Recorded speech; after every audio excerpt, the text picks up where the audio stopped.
Best varicose veins చికిత్సనే పొందండి. నొప్పి లేని చికిత్స కోసం సంప్రదించండి ఎవిస్ హాస్పిటల్.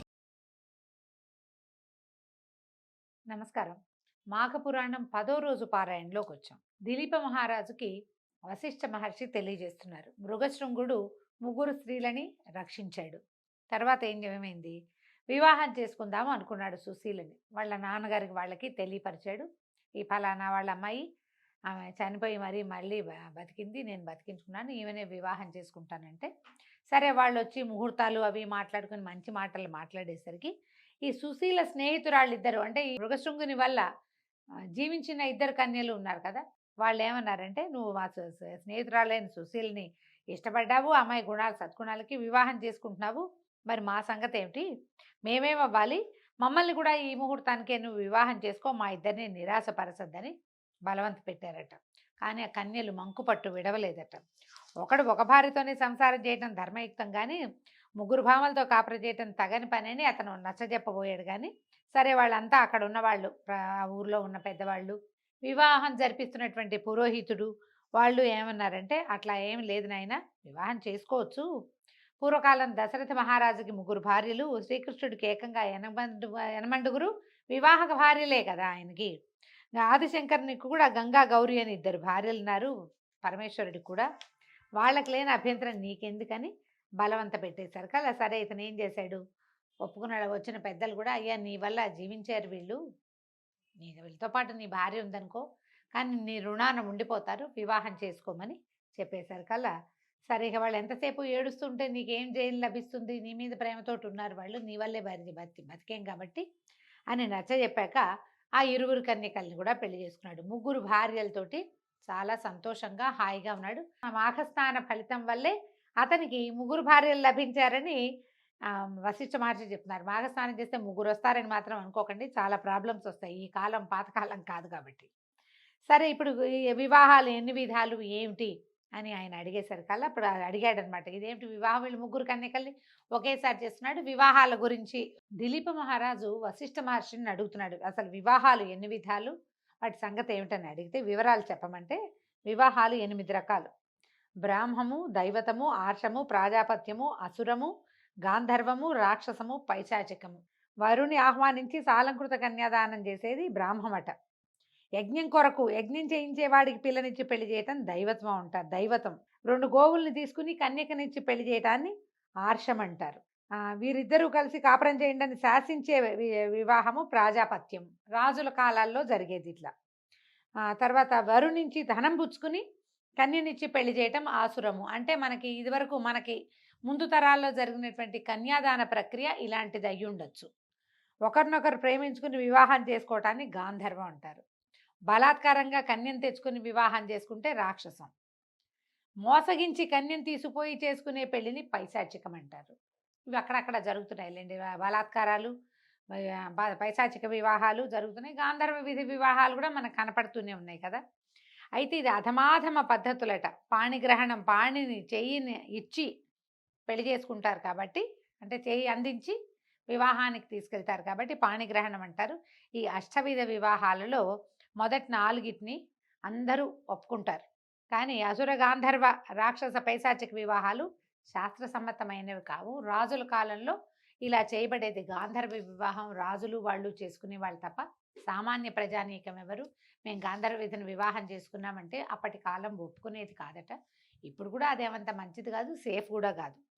అయితే సత్ప్రవర్తనతోటి భగవంతుణ్ణి చేరాలంటే గృహస్థాశ్రమ ధర్మం ఒకటే మార్గం. దంపతులిద్దరూ పరస్పర ప్రేమానురాగాలతో ఉండటం, ఉన్నదాంతో సంతృప్తి పొందటం, గౌరవ మర్యాదలు మన్ననలతోటి ప్రవర్తించటం, అతిథి సత్కారాలు చేయటం, దైవభక్తిని కలిగి ఉండటం ఇత్యాది సద్గుణ సంపన్నమైతే అయినదైతేనే సరైన గృహస్థాశ్రమ ధర్మంగా చెప్తారు. మృగశృంగుడు పరిణయమాడిన ముగ్గురు కన్యలు కూడా ఉత్తమ పతివ్రత లక్షణాలు ఉన్నవాళ్ళు, చాలా బుద్ధిమంతులుగా ఉండేవాళ్ళు.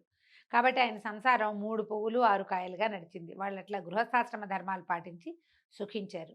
మృగశృంగుడు మిగిలి సుఖంగా ఉన్న కాలంలోనే అరమరికలు లేకుండా ఉంటూ ఉండగా దాని ఫలితాన్ని అనుభవించే సమయం ఆసన్నమైంది. మృగశృంగుడి భార్యల్లో ఒకరైనటువంటి సుశీల, అంటే మొదట ఆయన ఎవరిని పెళ్లి చేసుకోదలుచుకున్నాడో ఆ అమ్మాయి గర్భం ధరించింది. చాలా సంతోషించారు. మృకండు అనే పేరు పెట్టారు. పిల్లవాడు మగ పిల్లవాడు కలిగారు. ముగ్గురు తల్లులు మృకండుని ఎంతో ముచ్చటగా చక్కగా చూసుకునేవాళ్ళు. దినదిన ప్రవర్ధమానంగా పెరిగాడు. పువ్వు పుట్టగానే పరిమళిస్తుందన్నట్టుగా మృకండు తల్లిదండ్రుల పట్ల, పెద్దల పట్ల గౌరవ మర్యాదలతోటి, వినయ విధేయతలతోటి మెలిగేవాడు. అందరినీ ఆకర్షించేవాడు, పెద్దల్ని మురిపించేవాడు. కాలగమనంలో పిల్లవాడికి 5, 6 సంవత్సరాలు నిండినాయి. ఉపనయనం చేసి విద్యాభ్యాసానికి గురుకులానికి పంపించారు. గురుకులంలో కూడా అతను ఉత్తమ విద్యార్థిగానే ఉన్నాడు. చక్కగా సకల శాస్త్రాలు నేర్చుకుని సకల సద్గుణ సంపన్నుడుగా తయారయ్యాడు.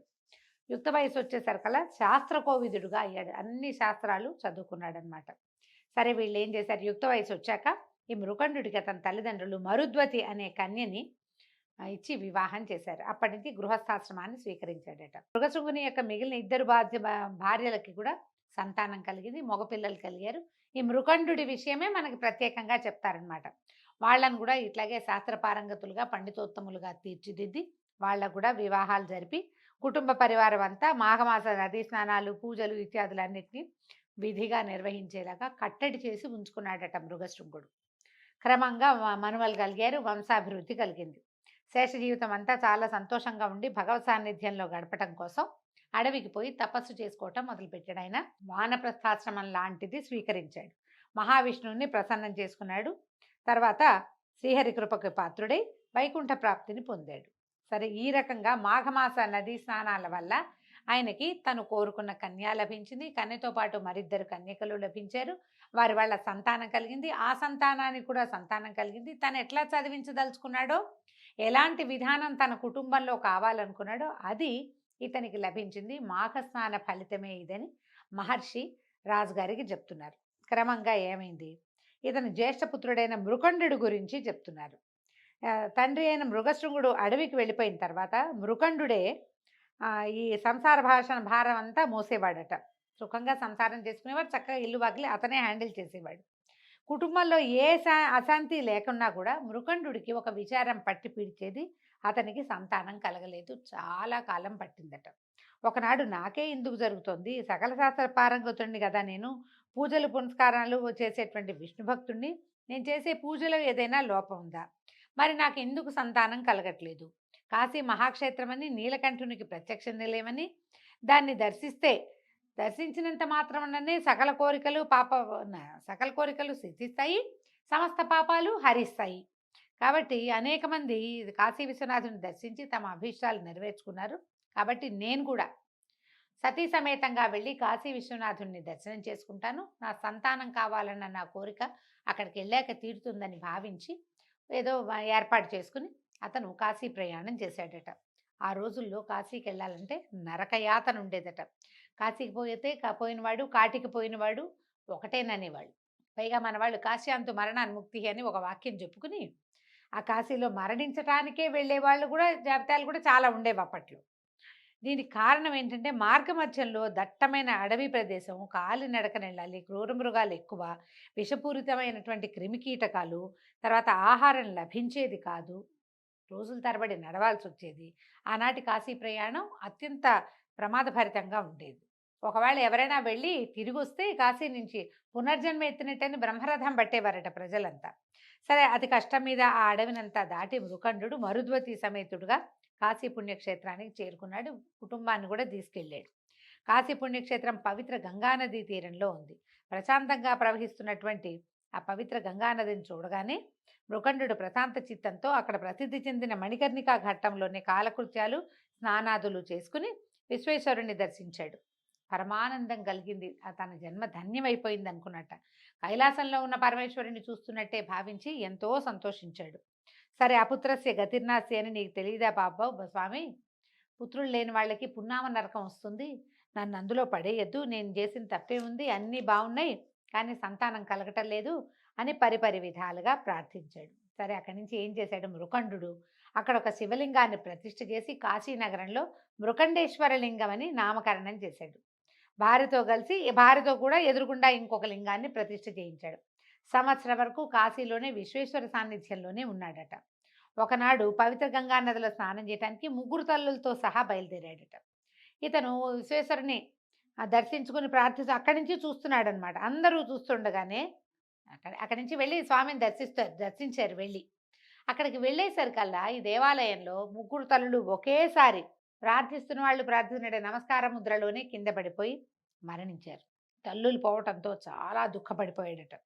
సరే ఏం చేస్తాడు, విధిని తప్పించుకోలేం కదా, యథావిధిగా కాశీనగరంలోనే తల్లులకి దహన సంస్కారాదులు కావించాడు. ఎంతకాలము సంతానం కలగట్లేదని ఇది అయిన తర్వాత తనకి సూతకం అది తీరిపోయిన తర్వాత ఎంతో కాలం తపస్సు చేశాడు. చేయగా చేయగా చేయగా చేయగా ఎప్పటికో పార్వతీ పరమేశ్వరులు ప్రత్యక్షమయ్యారట. అప్పుడు ఈయన మా జన్మ ధన్యమైపోయింది తల్లి తండ్రి అని ఇద్దరి ఆది దంపతులు ఇద్దరికి అనేక నమస్కారాలు చేసి చాలా సంతోషించి ప్రార్థనల్ని ఆలకించండి, నాకు సంతానాన్ని ప్రసాదించండి అని అడిగేసరికల్లా సరే ఇప్పుడు వీళ్ళు ఏం చెప్పారు చూడండి. పుత్ర సంతానాన్ని కలిగించమని అడిగారు. అడిగితే ఈ మృకండుని ప్రార్థనలు విన్నటువంటి పరమేశ్వరుడు, మృకండుడా నీ కోరిక తప్పక నెరవేరగలదు, కానీ ఒక్క షరతు, మీకు 16 సంవత్సరాల అల్పాయుష్కుడైన పుత్రుడు కావాలా, కలకాలము వైధవ్యాన్ని అనుభవించే పుత్రిక కావాలా అని అడిగారు. ఇద్దరు ఆశ్చర్యపోయారు. భార్యాభర్త మరుద్వతి మృకండ దంపతులు ఆలోచనలో పడ్డారు. కాసేపు ఆలోచించుకున్నాక, ఇంత పరీక్షిస్తావా ప్రభు, పచ్చగా లేని పిల్లని కంటి ముందు ఉంచుకుని ఏం సంతోషం, పోని చక్కగా పెరుగుతున్న పిల్లవాడు చనిపోతాడని తెలిస్తే ఏం సంతోషంగా ఉంటుంది, మన సంతానం మన కళ్ళ ముందే ఏ శోభలు లేకుండా ఉన్నా బాధగానే ఉంటుంది, మరణించినా మహాకష్టం, అది మహాకష్టం కదా, ఈ కష్టాన్ని ఎట్లా నేను ఇది చేయగలుగుతాను, నువ్వు నన్ను పరీక్షిస్తున్నావు, నా పూర్వజన్మ సుకృతం వల్ల నాకు జ్ఞానోదయం అయింది, నాకు బుద్ధి వచ్చిన దగ్గర నుంచి నిన్నే ప్రార్థిస్తున్నాను కదా, నేను శివ పూజ ఏనాడు వదిలిపెట్టలేదు, విష్ణు పూజతో పాటు శివ పూజ కూడా చేశాను, వచ్చి కాశీవాసం కూడా చేశాను, నీకోసం ఇంత తపస్సు చేశాను కదా అని బాగా దుఃఖపడి, సరే నువ్వు అడిగావు కాబట్టి కాలకాలము వైధవ్యంతో కుంగి కురిసించిపోయే కుమార్తె కంటే అల్పాయుష్కుడైన పండితుడైన కుమారుడే మేలు, కాబట్టి మాకు పుత్రుని ప్రసాదించమని కోరుకున్నారు. సరే పరమేశ్వరుడు అట్లాగే అవకాక అభీష్ట సిద్ధిరస్సు అని వీళ్ళని ఆశీర్వదించి ఆది దంపతులు ఇద్దరు అంతర్ధానం అయిపోయారు. పరమేశ్వరుని అనుగ్రహం వలన మృకండుని భార్య మరుద్వతి ఒక మంచి శుభముహూర్తాన ఒక పిల్లవాడికి జన్మనిచ్చింది. ఆ పుత్రోదయాన్ని చూసి ఎంతో సంతోషించాడట మృకండు. బాగా అందరూ సంతోషించారు, చుట్టుపక్కల వాళ్ళంతా వచ్చారు. మృకండాశ్రమానికి వచ్చినటువంటి వ్యాస మహర్షి కూడా అతనికి దీవించి పిల్లవాడిని పరిపరి విధాల దీవించి జాతకర్మ కూడా చేశారు. అప్పుడు ఈ చెప్తున్నారు, దిలీప మహారాజా వింటివి కదా, పరమ భాగవతోత్తముడు సకల శాస్త్ర పారంగతుడు అతి నిష్ఠాగరిష్ఠుడు మునిశ్రేష్ఠుడు అయినటువంటి మృకండు పార్వతీ పరమేశ్వరులను మెప్పించి పుత్రుని పొందగలిగాడు. అతడే వేదాంగ కోవిదుడు పరమ భాగవతోత్తముడైనటువంటి మార్కండేయుడు. మార్కండేయ చరిత్ర రేపు భాగంలో తెలుసుకుందామండి. ఇవాళకి సెలవు, రేపు కలుసుకుందాం. నమస్కారం.